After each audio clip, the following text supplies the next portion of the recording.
कुरान अल्लाह की किताब है।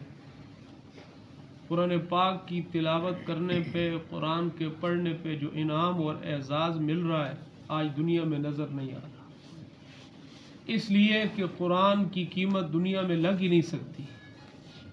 मेरे मोहतरम दोस्तों, आज मेरे और आपके जितने सिलसिले हैं उस वक़्त तक हैं जब तक हमारे जिस्म में सांस है। क्यों ही सांस निकलता जाएगा सारे रिश्ते, सारे ताल्लुक़ टूट जाएंगे, सारे अलक़ाबात और सारी निस्बतें कट जाएंगी। लेकिन अगर कुरान पढ़ा है मैंने या मेरी औलाद ने, हम चले जाएंगे, वो निस्बत कायम रहेगी। आज दुनिया में हमें समझ नहीं आ रहा, क़यामत के दिन खुदा कहेगा जन्नत के दर्जों में चढ़ता जा और कुरान पढ़ता जा। अब कितनी मंजिलें तय होंगी, हर आयत पे एक मंजिल हो।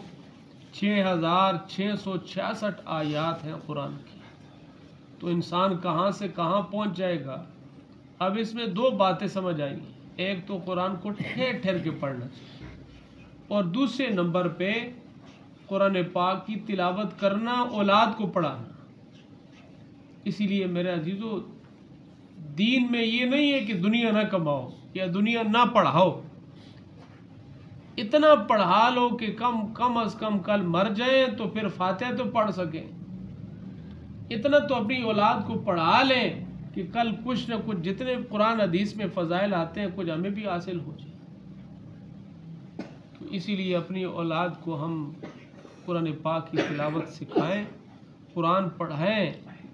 थोड़ी बहुत तवज्जो हम इस तरफ भी दें कि जैसे मुझे औलाद को स्कूल की तालीम देना ज़रूरी है, उससे कहीं और दर्जे कुरान की तालीम ज़रूरी है।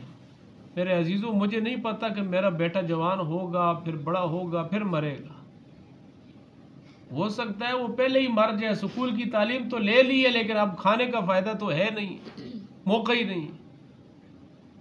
हुनर की वजह से तो बंदा खाता ही है, लेकिन तालीम की वजह से इंसान बनता है। तो इसीलिए कोशिश करें थोड़ा बहुत कुरान की तालीम मोटी मोटी हम अपनी औलाद को भी दें, ताकि हम मर जाएं तो हमारी कब्र पे वो आकर कुरान पढ़े। अल्लाह पाक हम सबको कुरान सही तरीके से ठहर ठहर कर पढ़ने की और अपनी औलाद को पढ़ाने की अल्लाह हम सबको तौफीक अता फरमाए।